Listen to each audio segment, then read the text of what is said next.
Hi செல்லக்குட்டீஸ், இன்னைக்கு நாம தமிழ்ல பேச வேண்டிய அடுத்த 25 வார்த்தைகளை தெரிஞ்சுக்க போறோம். வாங்க பார்க்கலாம். முதல் வார்த்தை கிளி. கிளிய நம்ம இங்கிலீஷ்ல பேரட்னு சொல்லுவோம். கிளி பச்சை நிறத்துல இருக்கும். அது மட்டும் இல்ல, கிளி நம்ம பேசுறத திரும்ப பேசும். அடுத்து மூக்கு. இதை நம்ம இங்கிலீஷ்ல நோஸ்னு சொல்லுவோம். உங்களுக்கு தெரியுமா, மூக்கு தான் நம்ம சுவாசிக்கிறதுக்கு அப்புறம் வாசனையை கண்டுபிடிக்கிறதுக்கு உதவுது. அடுத்து வாய். இதை நம்ம இங்கிலீஷ்ல மவுத்துன்னு சொல்லுவோம். வாய் தான் நம்ம சாப்பிட்றதுக்கும் பேசுறதுக்கும் உதவுது. அடுத்து காது. இதை நம்ம இங்கிலீஷ்ல இயர்னு சொல்லுவோம். நம்மளை சுற்றி இருக்கிற எல்லா சத்தங்களையும் கேட்கறதுக்கு காது தான் உதவியாக இருக்கு. அடுத்து கண். இதை நம்ம இங்கிலீஷில் ஐன்னு சொல்லுவோம். நமக்கு 2 கண்கள் இருக்கும். கண்கள் மூலியமாக தான் நம்ம எல்லா விஷயத்தையும் பார்க்க முடியும். அடுத்த வார்த்தை தலை. இதை நம்ம இங்கிலீஷில் ஹெட்டுன்னு சொல்லுவோம். உங்களுக்கு தெரியுமா, கண்ணு, காது, மூக்கு, வாய் இது எல்லாமே நம்ம உடம்புல தலைப்பகுதியில் தான் இருக்கும். அடுத்து ஒளி. இதை நம்ம இங்கிலீஷில் லைட்டுன்னு சொல்லுவோம். இருட்டான நேரத்தில் ஒளி தான் நமக்கு வெளிச்சத்தை தரும். அடுத்து இருள். இதை நம்ம இங்கிலீஷில் டார்க்னஸ்னு சொல்லுவோம். வெளிச்சமே இல்லாமல் இருட்டாக இருக்கிறதுக்கு பேர் தான் இருள். அதனால தான் இரவு நேரங்கள்லாம் இருட்டாக இருக்குது. அடுத்த வார்த்தை வானம். இதை நம்ம இங்கிலீஷில் எப்படி சொல்லுவோம் தெரியுமா? ஸ்கை. நீங்கள் வெளியில் போய் மேலே பார்த்தீங்கன்னா அங்கே தெரிகிறது தான் வானம். அடுத்து நட்சத்திரம். இதை நம்ம இங்கிலீஷில் ஸ்டார்னு சொல்லுவோம்.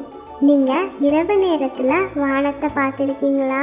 அங்கே குட்டியாக வெள்ளை நிறத்தில் இருக்கும்ல, அதுதான் நட்சத்திரம். அடுத்த வார்த்தை குழந்தை. இதை நம்ம இங்கிலீஷில் பேபின்னு சொல்லுவோம். நம்ம எல்லாரும் தான் குழந்தைகள். அடுத்து பள்ளிக்கூடம். இதை நம்ம இங்கிலீஷில் ஸ்கூல்னு சொல்லுவோம். நம்ம எல்லாரும் பாடம் கற்றுக்கிற அந்த இடத்தோட பேர் தான் பள்ளிக்கூடம். அடுத்த வார்த்தை தோழன் அல்லது தோழி. இதை நம்ம இங்கிலீஷில் ஃப்ரெண்டுன்னு சொல்லுவோம். நம்ம யார் கூட அதிக நேரம் விளையாடுறது, படிக்கிறதுன்னு நிறைய டைம் ஸ்பெண்ட் பண்ணுறோமோ அவங்கெல்லாம் தான் நம்மளோட ஃப்ரெண்ட்ஸ். அடுத்த வார்த்தை பறவைகள். இதை நம்ம இங்கிலீஷில் பேர்ட்ஸ்ன்னு சொல்லுவோம். கூட்டமாக இருக்கிற நிறையா பறவையை நம்ம பறவைகள்னு சொல்லுவோம். அடுத்து கொக்கு. இதை நம்ம இங்கிலீஷில் கிரேன்னு சொல்லுவோம். கொக்கு தண்ணிக்கிட்ட மீன் பிடிக்கிறதுக்காக வரும். இது பார்க்குறதுக்கு வெள்ளை நிறத்தில் கொஞ்சம் உயரமான பறவையாக இருக்கும். அடுத்த வார்த்தை சிங்கம். இதை நம்ம இங்கிலீஷில் லயன்னு சொல்லுவோம். உங்களுக்கு தெரியுமா, சிங்கம் தான் காட்டோட ராஜா. அடுத்த வார்த்தை புலி. இதை நம்ம இங்கிலீஷில் டைகர்னு சொல்லுவோம். புலி காட்டில் வாழ்கிற ஒரு பூனை இனத்தை சேர்ந்தது. அது மட்டும் இல்லை, புலி தான் இந்தியாவோட தேசிய விலங்கு. அடுத்த வார்த்தை எலி. இதை நம்ம இங்கிலீஷில் ரேட்டுன்னு சொல்லுவோம். நீங்கள் எலி பார்த்துருக்கீங்களா? அது ரொம்ப வேகமாக ஓடக்கூடியது. அடுத்த வார்த்தை பன்றி. இதை நம்ம இங்கிலீஷில் பிக்குன்னு சொல்லலாம். பன்றிகள் பார்க்குறதுக்கே ரொம்ப க்யூட்டானதாக இருக்கும். அடுத்து குதிரை. இதை நம்ம இங்கிலீஷில் ஹார்ஸ்ன்னு சொல்லுவோம்.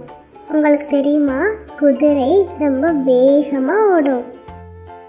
அடுத்து கழுதை. இதை நம்ம இங்கிலீஷில் டாங்கின்னு சொல்லுவோம்.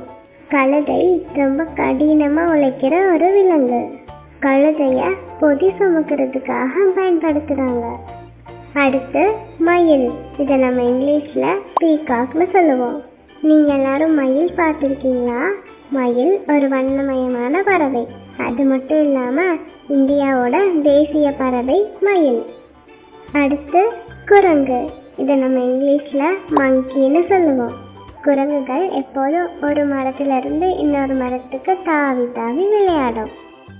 அடுத்து சிறுவன். சிறுவனை நம்ம இங்கிலீஷில் பாய்னு சொல்லுவோம். அடுத்த வார்த்தை சிறுமி. சிறுமியை நம்ம இங்கிலீஷில் கேர்ள்னு சொல்லுவோம். ஓகே செல்லக்குட்டீஸ், உங்களுக்கு இந்த வீடியோ பிடிச்சிருந்தா லைக் பண்ணுங்கள், உங்கள் எல்லா ஃப்ரெண்ட்ஸுக்கும் ஷேர் பண்ணுங்கள், அப்புறம் மறக்காமல் சப்ஸ்கிரைப் பண்ணுங்கள். உங்களை அடுத்த வீடியோவில் பார்க்குற வரைக்கும் டாடா, பாய் பாய், see you.